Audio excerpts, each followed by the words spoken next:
Y'all, welcome back. Welcome back to another episode of Three the Hard Way. I am Tariq Rashad. We got a full panel here today. Robbie, married man Rob to I think he's gonna be to my left. John is. Oh, there ain't no John. Call me RJ. I'm RJ Hunter all day. RJ Hunter is not that good of a basketball player.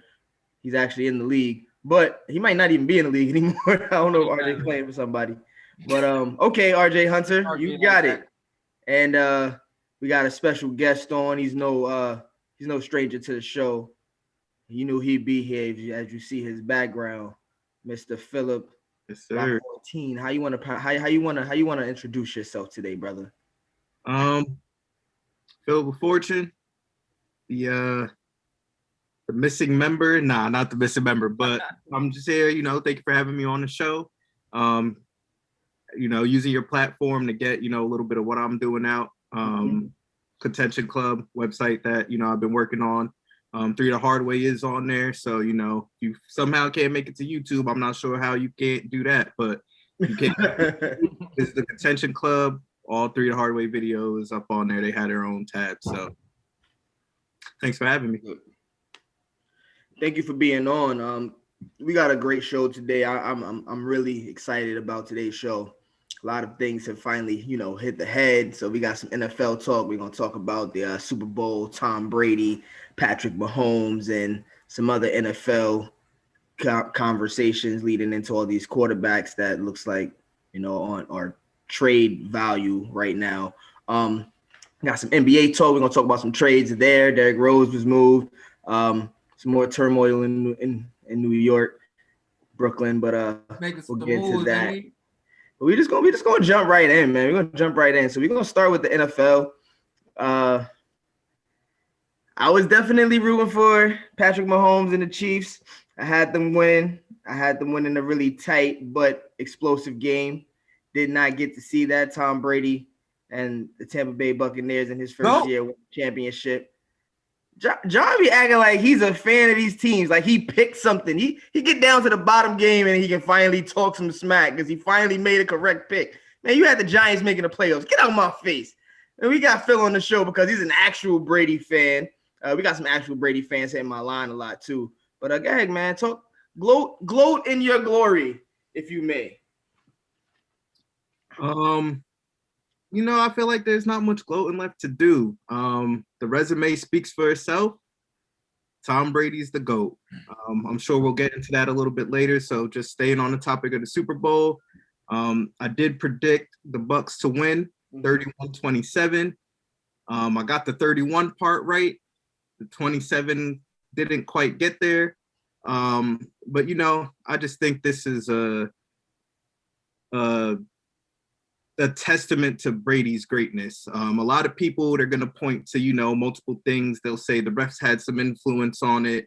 A lot of other people will say, it's the Bucs defense. But I'm trying to foreshadow our conversation. I'll fight back points. I'm gonna go ahead and say that this is a testament to Brady. That defense was there last year. So I just think it's a little bit different when your defense is outperforming and when you do your job as a defense that Tom Brady is going to come on the field and lead the offense as opposed to a Jameis Winston. Last year the defense would get a stop, get a sack. I believe Shaq Barrett actually led the league in sacks last year. He did. They'll get a stop, and they're coming right back on the field in a couple plays because Jameis Winston's going to turn the ball over. It's a little bit different. The defense could be rested now. They know that when they make a play that they're probably going to capitalize off of it. A lot of people will talk about the refs, as I said, which, they did make a few questionable calls in the first half, but at the end of the day, it's still up to the Chiefs to make plays. I did see early in the game, a drop pass from Tyreek Hill, hit him in the helmet. Another drop pass from Travis Kelce, I believe in the second quarter. And I think just early on, I kind of knew where it was headed. The Bucs sometimes have slow starts, which, the first two possessions they didn't score on. But I noticed, when they didn't score on those first two possessions, the Chiefs didn't really look good either when they got the ball. So I knew, if the Chiefs didn't capitalize early on, that it was just headed headed in a bad direction for the Chiefs. So I'll give the Bucs defense some credit. The game plan was pretty straightforward. They got a lot of pressure on Mahomes without blitzing too much. They did blitz a total of 9 times. A lot of that was very early on, though. I think they tried to just give him a few different looks to confuse him a little bit. And once the offense got moving, it was pretty much 4 people rushing, cover 2 defense with man. Interesting stat for you guys. You know, we're all aware of what Tyreek Hill did in that first game. What ended up happening is Tyreek Hill got single coverage on 0 plays in that Super Bowl. He was double covered on every single play. So give credit to Todd Bowles, but again, it's Brady. They jumped out ahead after those first 2 possessions. They really looked good. And, you know, I just feel like Brady did his thing. The Chiefs also, you know, on their end, I just feel like they didn't live up to the hype. All throughout the year, they did win, you know, they won a lot of games, 14-2. One was pretty much a throwaway game, but there wasn't a lot of, you know, just dominant victories, a lot of close calls, a lot of games, you know, winning by single digits. And I just feel like the Bucs pretty much took away their strength, which is Tyreek Hill and Travis Kelce. And they showed that they kind of weren't as versatile on offense as we thought that they would be. A lot of speedsters, but no, you know, real possession receiver, no guy who's really running across the middle outside of Kelce. You know, McCole Hardman, where was he at all game? All right, Philip. You know, right. I mean, for 3 the hard way, y'all are really quiet. I'm gonna jump in, and since y'all don't want to jump in, go ahead. Go ahead. All right, Patrick. The Tom Brady show was definitely churning. When I say the Tom Brady show, I talk about the 11 on the field plus the extra 4 that he had in the first half, or however many reps that were on his side to start the game. All in all, the Buccaneers definitely outperformed the Chiefs. In my opinion, that game was won and lost in the trenches. Like you said, Phil, the offenses were both very stagnant in the first half. And also you mentioned that Tampa Bay did most of their blitzing in the first half. At some point, Tampa Bay realized they can't stop us from rushing 4. And we do know that the only chink in the Chiefs' armor going into this game was the fact that the offensive line wasn't healthy, and it definitely showed in that Super Bowl. And on the other end, I would say the same from the second half with from the first half to the second half with Tom Brady in the Bucs offense. Once Leonard Fournette got going, the first 2 possessions, there was a lot of throws. Once Leonard Fournette got going and they see that they couldn't stop the run, that's when the play action happened. That's when the screen passes happened. And Tom Brady was able to walk up the field. It was, from what I remember, I saw about 3 deep passes that were actually caught, not the bad calls like the tripping call on Mike Evans in the on the 2-minute drill in the first half. But for the most part, they were methodically Tom Bradying their way up the field, reminiscent of what I would see in New England. Once the run game was working, Ronald Jones got some big runs. Leonard Fournette let the team in up. I think he had about over 70 rushing yards. 89 yards, 16 carries. What was that? Yeah, 16 carries for 89 yards. 89 yards, right? So he even iced the game at the end of the game. But Mahomes, the dynamic part about the Chiefs' offense was taken away from the fact that Mahomes had no time to throw. And I got the score right with the Buccaneers as well. I had them having 31 points. I just thought the Chiefs would put up 38. So the Chiefs would have more explosive plays. And from what I saw, they just weren't ready to be great. I would agree with you, Phil, that they just didn't show up. Tyreek Hill had one hit him in the helmet. Mahomes was trying to be Superman. 99-yard play drive. It was looking good the first couple plays, and then the best tight end in the league, Travis Kelce, drops him right off his mitts. Later on in that game, trying to come back, Robinson had one come off the top of his hands. Now, I'll say that it wasn't the best pass ever, but I've seen plenty of receivers, and a receiver like Robinson come down with that ball. And then the last play, the baseball throw, where, you know, he threw it basically vertical, sideways to the ground.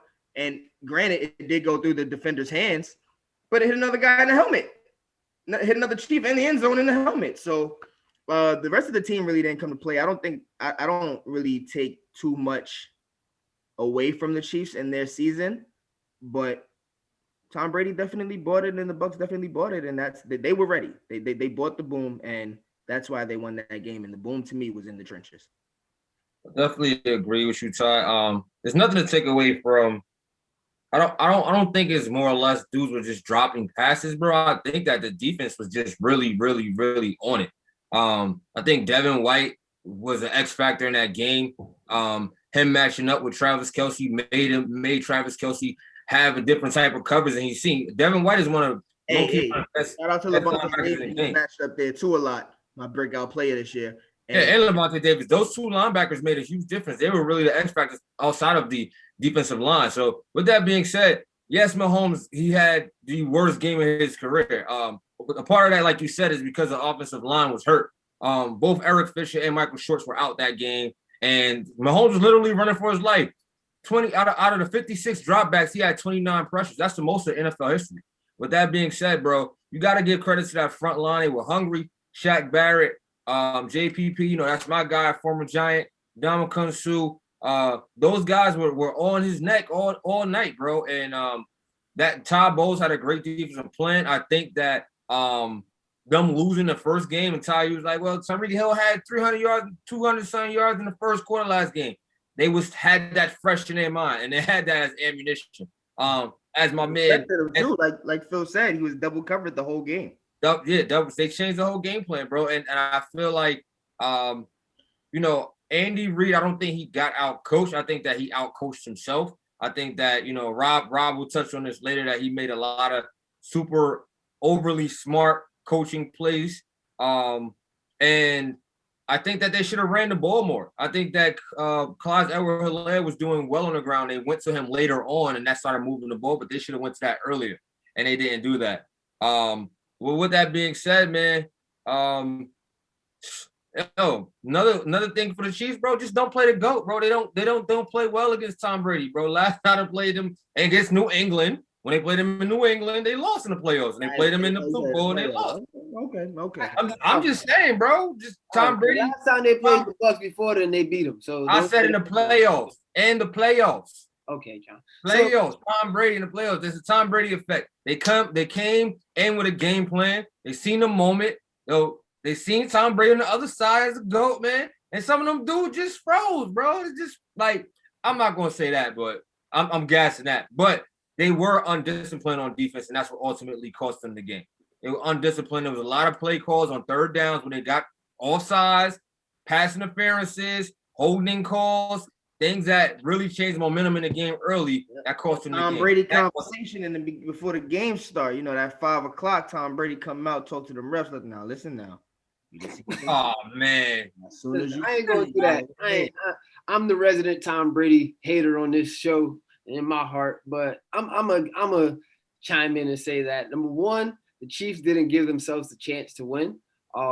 Beating themselves up with penalties, not protecting Patrick Mahomes, not catching passes, not capitalizing on third downs with conversions and things of that nature, things that we are so accustomed to seeing the Chiefs do. And you got to give hats off to the Bucks, man. Their defense definitely came to play.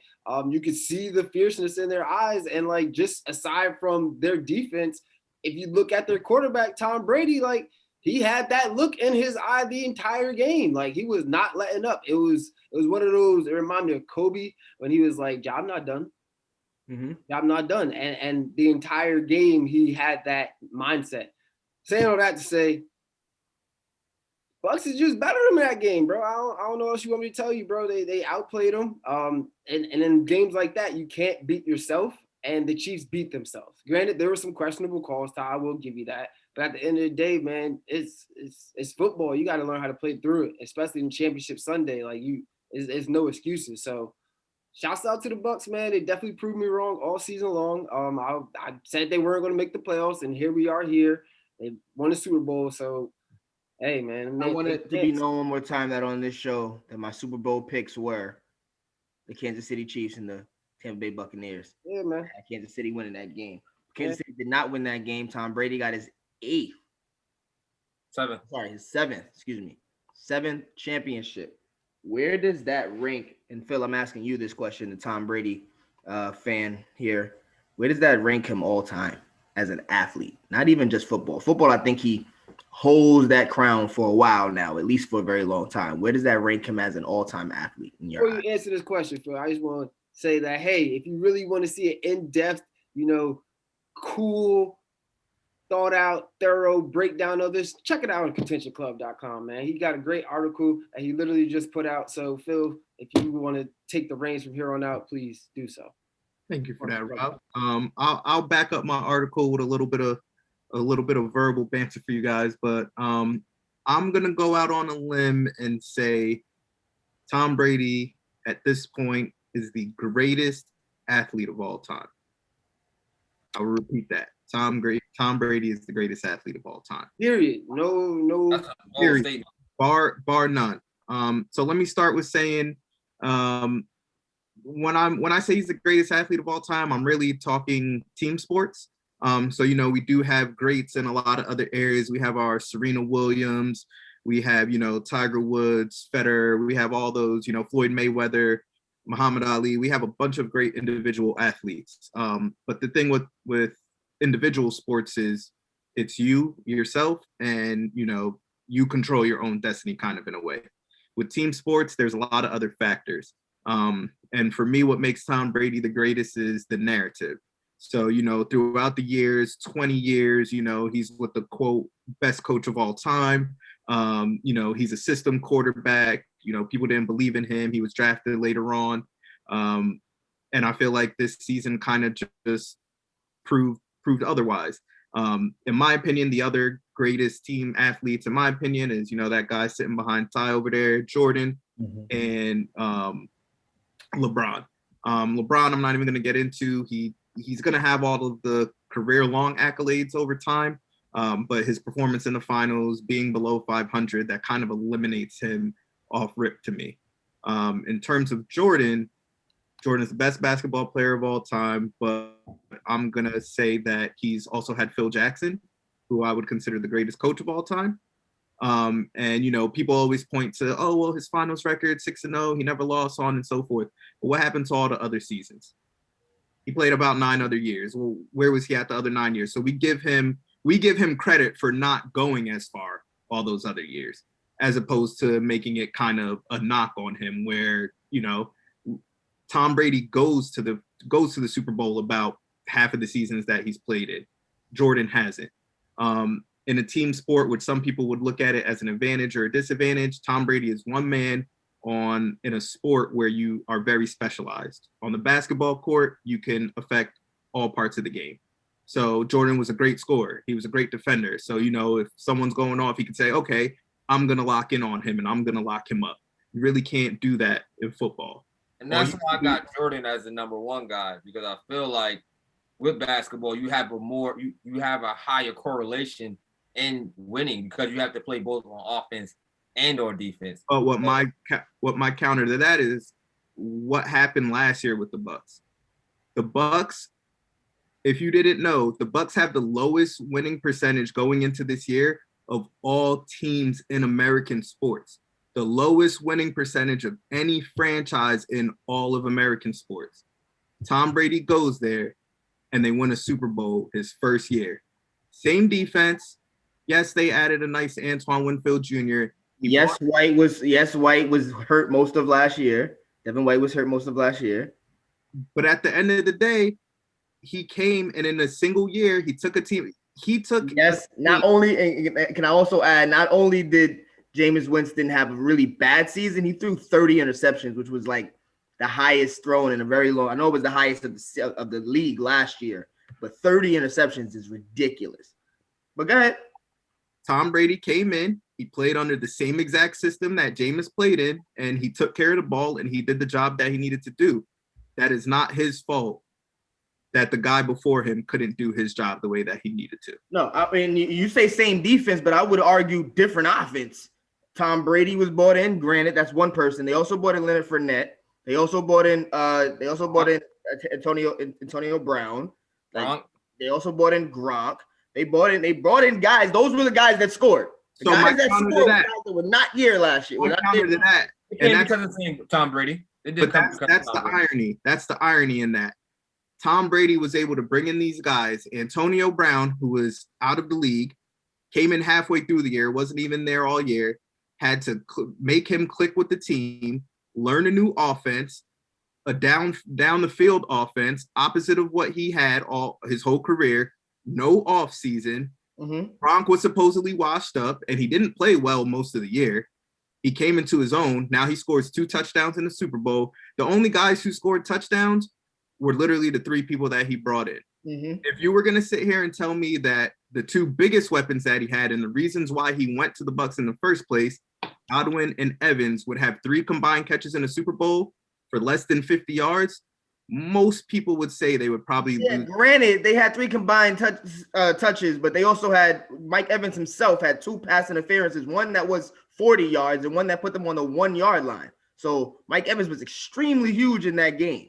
He was extremely huge, but when it came down to it, he didn't score the points. Tom Brady is just a different type of beast. You know, people point to the Chiefs not having their offensive line, for example, but a lot of people just go over the fact that Tom Brady lost his right guard in the playoffs. Yes, it's not as important as a tackle, but they were playing a backup right guard in the playoffs and they didn't skip a beat because that's just the kind of player that he is.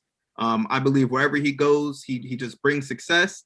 He can go to probably y'all favorite team and win a Super Bowl with them next year. I'm sure he could replace Lamar Jackson, and those receivers will probably look really good next year. Oh my goodness! If he was to replace Lamar Jackson, he would bring over 3 superstars with it. My argument to Tom Brady not being the best athlete, I think you hit on it earlier. I think you were trying to eliminate the playing field. But if you tell me he's the best athlete of all time, then I'm including individual sports as well, because you have to keep yourself to a certain standard. And in that case, I think it's hands down Serena Williams, from 17 years old to having a baby and continuing to do what she does on the tennis court. 23 Grand Slams, went away from the all-time champ, the highest ever. Hasn't really missed a beat. She's been through a lot. Her career itself, I mean, there are people that are famous because they beat her once or twice, like Maria Sharapova, who's not that good outside, who's never been that good against Serena, but that's where her fame comes from. If you add the doubles championships with her and her sister, people don't even talk about the doubles, but her and her sister have, like, I believe 14 doubles championships.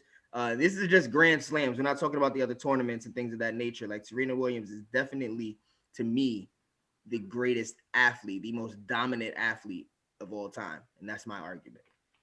Yeah, I mean, I'm not going to get into the dominant athlete of all time. I will say this: it pains me to say it, but gosh darn it, that man Tom Brady is the greatest football player I ever seen. He breaks my heart year in and year out, and you know, it's tough when, like, you're going against someone who I think is in their prime against Patrick Mahomes. And then you got another player who's, in my opinion, past their prime at 43, knocking on the way out, and he still can't beat him. So, like, for me, I would have to say he's probably the greatest football player I ever seen. And I ain't saying it no more. That's it. That's it. You know who I got? MJ is my GOAT. As the greatest team sport athlete of all time. I just believe that his ability to impact the game on offense and defense in basketball, being more of a star-studded league, and you can rely upon your star night in and night out, holds more weight to me than when you have a star-studded team. You have a top 5 defense. You don't have to play on the other side of the field. Don't have to get back on defense, bro. Like, for me, that is MJ. I'm not taking anything off of Tom Brady's greatness. He is, to me, in my opinion, the best quarterback to ever walk this earth. But as far as team sports athletes, I got MJ. Tom Brady is the only man that you compare to franchises in any sport. That's where his resume is at. That's all I have to say. That's a tight close right there, Phil. I'll give you that. I like how you said man. I got Serena. But we're gonna come back with some quotes